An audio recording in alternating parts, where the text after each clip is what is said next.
Hello there and welcome to the Motor City HDJ Client Portal Tutorial. Brett Cummins here, and I am so excited that you have chosen Motor City HDJ for your wedding. Thank you for letting us be a part of your very special and important day. And if you're watching this video by now, that means we've already done a consultation, you've given us a deposit, signed an agreement, and received an email with a custom password to log in and start planning your event. So today, this video for you will walk you through the planning process. We're going to break it down detail by detail to show you exactly how to plan your wedding efficiently and effectively with the Motor City HDJ planning tools we have on the website. So, without any further ado, let's get right into it.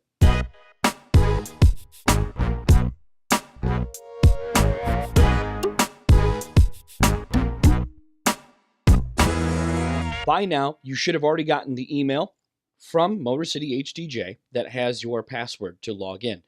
There is a link in that email as well. You can click on that link. It'll take you directly to the page, or you can go in through motorcityhdj.com and do it that way. So for today's example, that's what I'm going to do.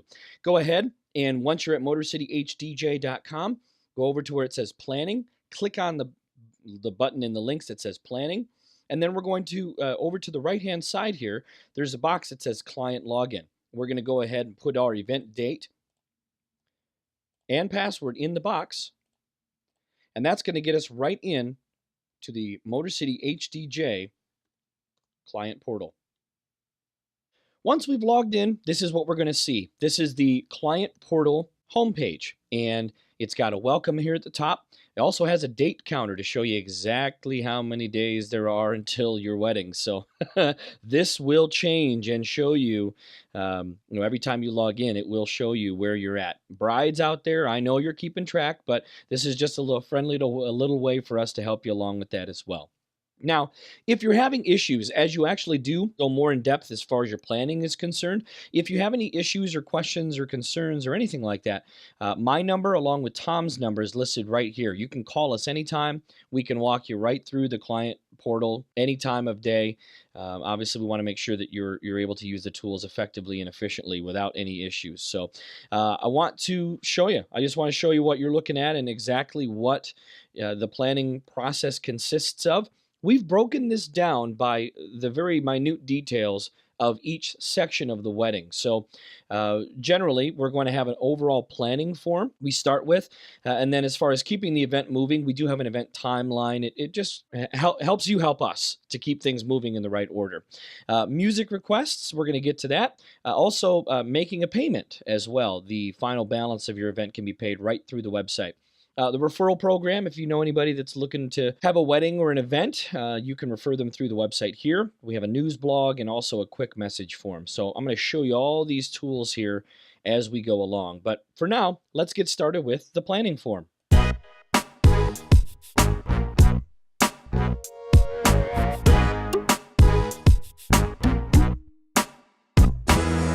So John and Jane are the bride and groom in question here. So they are going to be the subject of this planning login, rather the client portal that we're going to use as the example today. So here is generally what goes down with the planning form. This is your opportunity to tell us everything. Like we told you in our consultation together, it's very, very simple. We're looking for as much detail as possible. That's what sets us apart from all the other DJs that are out there. We don't want to be like everybody else. We want to know everything about your event before you even set foot into that room so that we can make the night go perfectly for you. So from top to bottom, this is what you're going to tell us here. The general information, again, all this is pretty self-explanatory and very intuitive, but just to explain to you why this is important to us, I'll, of course, share some of that with some of these sections as we go along. So all this is very important to us on the planning form. Tell us your names. I mean, whoever's name you're taking here, tell us in either the groom's name or the bride's name. Okay, so in this case, we could just go in, erase Jane Doe, and then just put John Doe, and we'll get the hint that you're obviously taking John's name there. Give us both of your phone numbers, all right? That way, if we can't get a hold of the bride, we can get a hold of the groom and vice versa. Email addresses are always nice. We want to CC the bride and groom on every single change we make, the date of the wedding, and also the time of the wedding, the start time, the end time. Everything needs to be listed here. The venue, tell us where the venue is. Tell us where the wedding's going to be, because we're going to need to get there somehow. And, obviously um, we want to be able to be in the right place at the right time for you. Okay. Number of guests. You can put that in there if you want to. It's not absolutely necessary, but it does help us in getting the right amount of sound together for your event. Generally, if you have more than 250 guests, we're going to need a little bit more sound to make sure everyone can hear in the room. If there's a specific name of the room, tell us that there. As far as Wi-Fi goes, it's cool. If they've got Wi-Fi, that's awesome. If not, no big deal. We generally carry a mobile hotspot with us in case we need to, acquire any music off of iTunes for you there on the spot. Tell us who it is that we need to talk to while we're there. Who's the person that's important that is organizing the room? Who's the person you talked to when you booked the hall? And if we need to call the venue ahead of time, give us that phone number too. Yeah, sure, Google's out there and we could just search for it. But again, having all this information in one place makes it a lot easier. Now, if you're going to have a cocktail hour, this is where you'd put that here in the guest arrival time. If your guests are going to arrive at 5 o'clock, but the reception's not going to start till 6, you can figure that out here. Who is the photographer? Who is the videographer?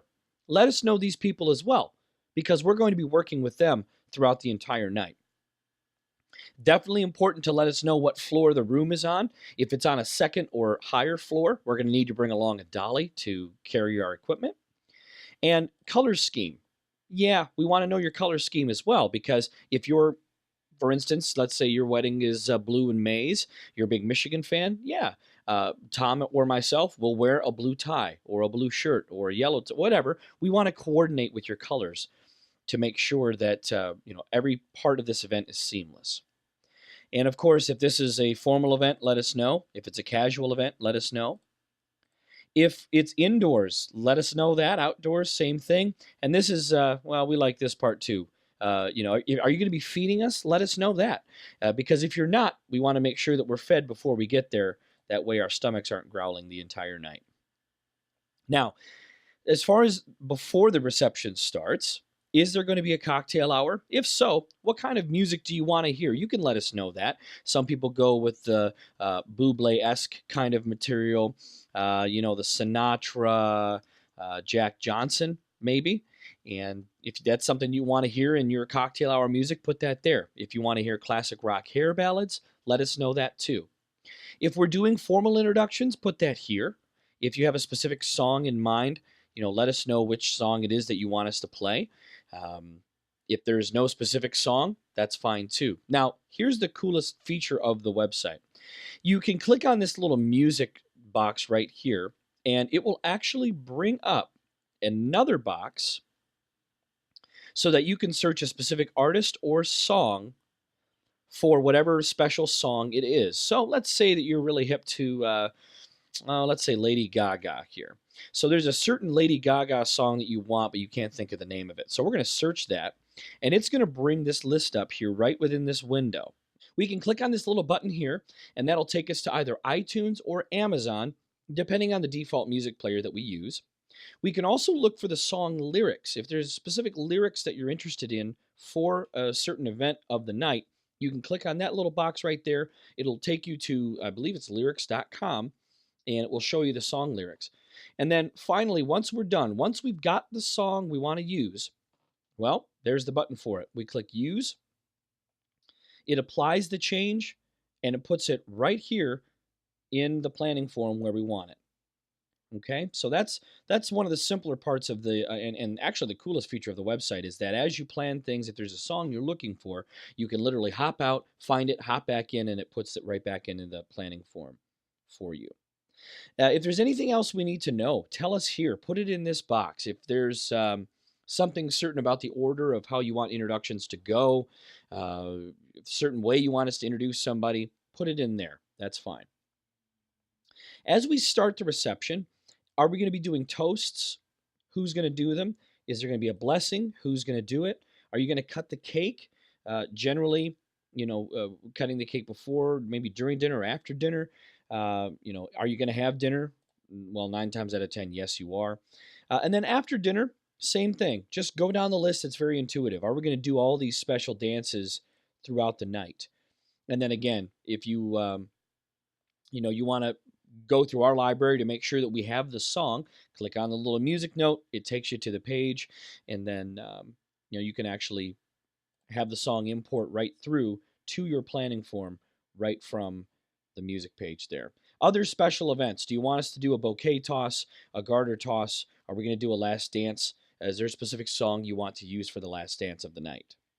As far as bridal party introductions go, the most efficient way for us to do this generally is to introduce just the bridal party and then maybe recognize the moms and dads after or before we've introduced the bridal party. However you want to do it is fine with us. Just let us know who's who. Put those names in these boxes. As far as the bridesmaids and groomsmen go, the bridal party, imagine it this way. Imagine we're sitting at your ceremony and I'm looking at your bridal party.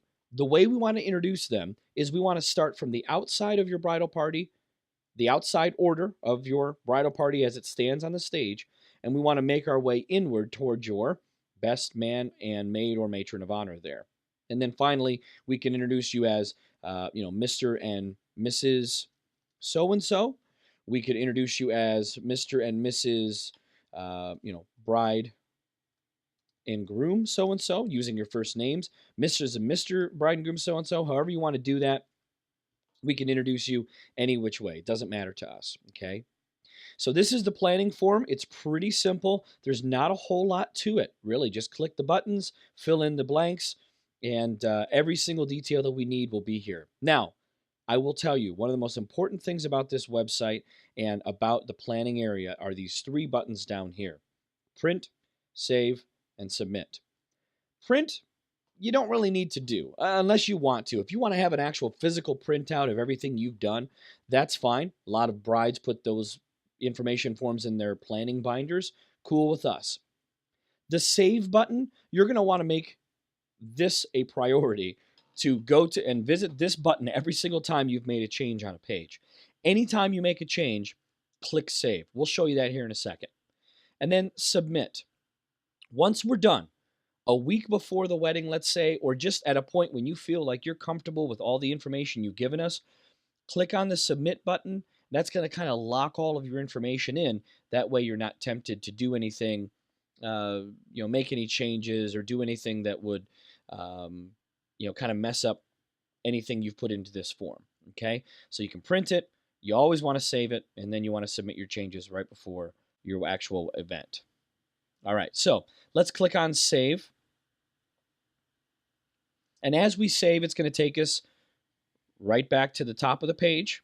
Okay, so you've saved your information. Now, the cool thing about it is, if you click Client Area, it'll actually tell you, hey, have you saved your work? You've got to hit save before you go back. So it will always prompt you to save. Of course, we know we just did. We're going to click OK. Here we are back on the home page of the portal. Okay, so that's the planning form. Pretty simple. Let's move on to the event timeline.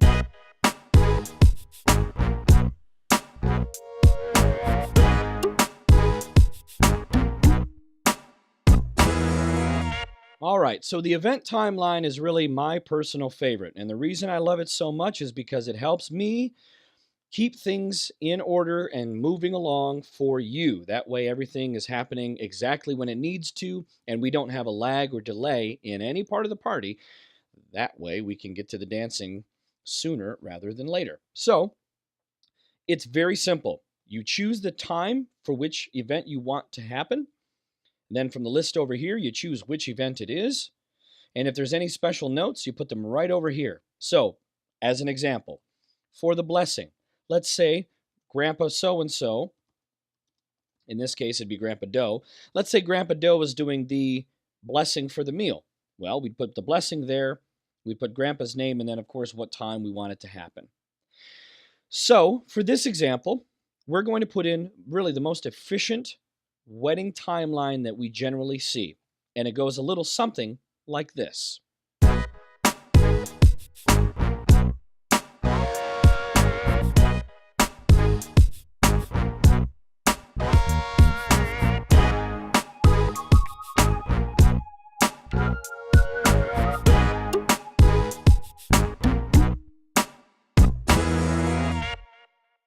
And there you have it.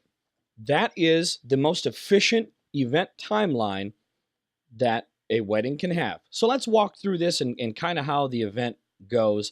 And I'll explain to you some of the preferences we've seen over the years and why they are the most efficient. Let's just pretend that this is a typical 6-hour event. Typical 6-hour wedding usually involves 1 hour of cocktails and drinks before the bridal party gets there. So let's say in this case, John and Jane's wedding, the ceremony happens sometime at like 4 o'clock, maybe even 3 o'clock in the afternoon.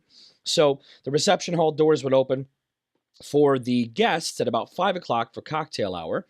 At 5:55, that's when we would line up the bridal party. Now, here's the cool thing about this is, as you saw through the very rapid data entry that we did, every time you want to add an activity to the event, you just click on this little green button here. So you put it in, click the little green button, it adds it to the list, and then we're back. We're back to it as far as adding events. So at 5:55, or just shortly before we would do the introductions, obviously myself or Tom, we would line up the bridal party. In this case, again, at 6 o'clock, we would do the introductions according to the way that they were put on the planning form.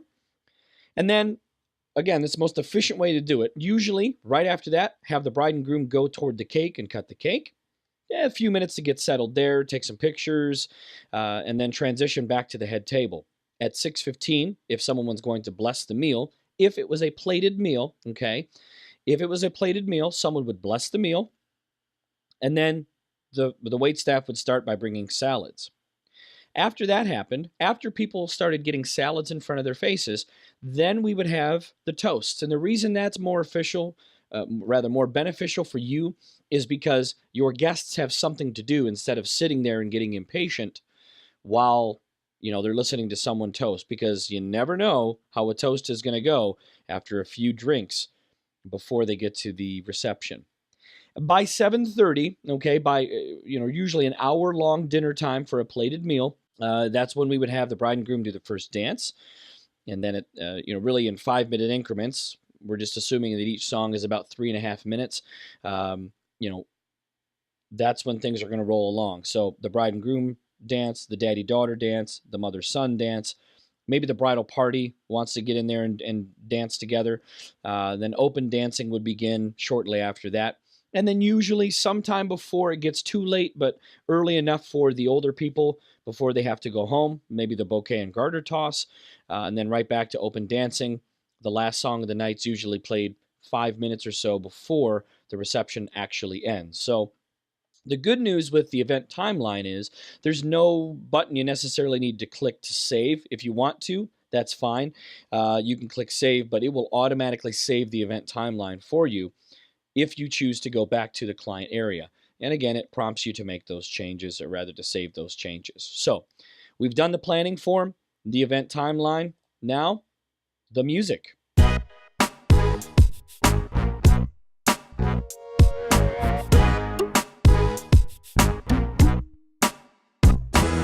So by this point, John and Jane Doe have given us the general information planning form as well as the event timeline.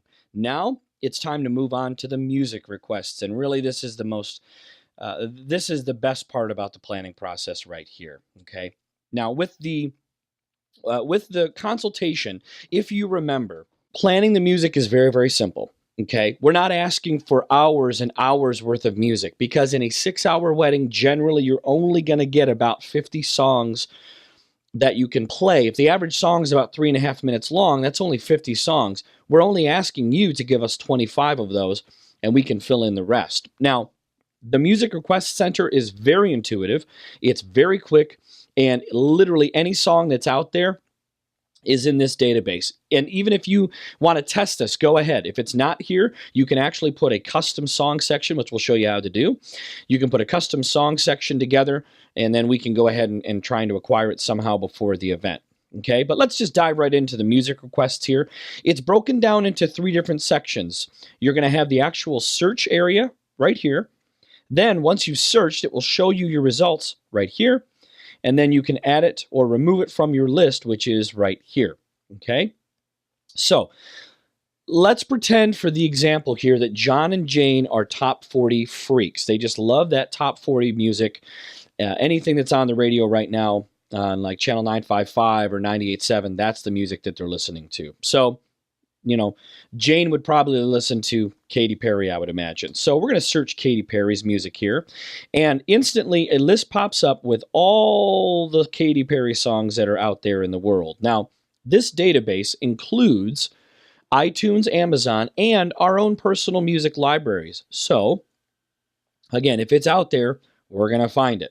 So let's say that John and Jane have this addiction to the song Dark Horse. That's the one that's on the radio right now. So what they can do, again, is they can listen to it, they can view the song lyrics, and they can actually add it to a different list, a different type of list. We've got 3 here that they can choose from. So the first one is the dancing playlist. If they wanted this song to be played during the dancing time, they can add it to the dancing list. If they wanted to listen to it during dinner, they could click that box right there. And if they wanted us to just avoid it altogether, they could click that box there. Okay, that actually should say don't. We'll fix that later on. So the dancing, dinner, and don't playlists. Now, for this one, they want to dance to it. So they're going to click on that box. The window is going to say that they're adding it to their request list that they actually want, the songs that they love to dance to. And there it is right there in their playlist section. So let's just say, as an example, that they hate the song Love Shack. So they're going to search in the song section for Love Shack. It's right there. And they're going to put it on their Don't Play playlist. All right, so there's the love it, stuff they love, the stuff they hate. And then, of course, you know, if there's specific songs they want to add to dinner, they can put them right there as well. Okay, now let's just say in this instance that they had a change of heart. You know what? Love Shack is a pretty cool song. They can remove it from the list. Same thing with the Katy Perry song. If they don't want to necessarily dance to it, they can remove it from the list. Okay, now, this list here that you're giving us is literally just the stuff that you want to hear. Remember, part of our job is to make sure that your guests are having a good time, and that happens by us actually using our noggins. So that's why we've asked you to give us half of the music. You give us 25 songs, we'll fill in the blanks with the other 25. Okay, so if a song's not necessarily on the list, but you want to still hear it anyway, that's fine. You can obviously, you can ask us at the point of the event, and try and play it for you right out on the spot as well. Now, if you're still running out of ideas and you want more music ideas, the company that does the software for us, DJ Intelligence, is wonderful because they've actually compiled complete lists of music that people have requested over the years. So there is a list for everything. Truly, the top 200 songs of each decade within the last 60 years. And then, of course, songs that are perfect for each individual event for the wedding. So, if you're having a hard time picking a first dance song, there's a list for you right there. And it's a great way, again, to get ideas in one centralized location. That way you're not running around trying to do things in 3 different programs. Same deal. You can listen to a sample. You can view the lyrics right there. Okay? And the good news is, if you go back, it takes you right back to your music request lists. Okay? So again, if you make a change, let's just go in here and add Katy Perry back to the list as an example. So you add Katy Perry to the list, and there she is down there. Click your save button. It's been saved. It'll prompt you to save, and there we are back on the homepage portal.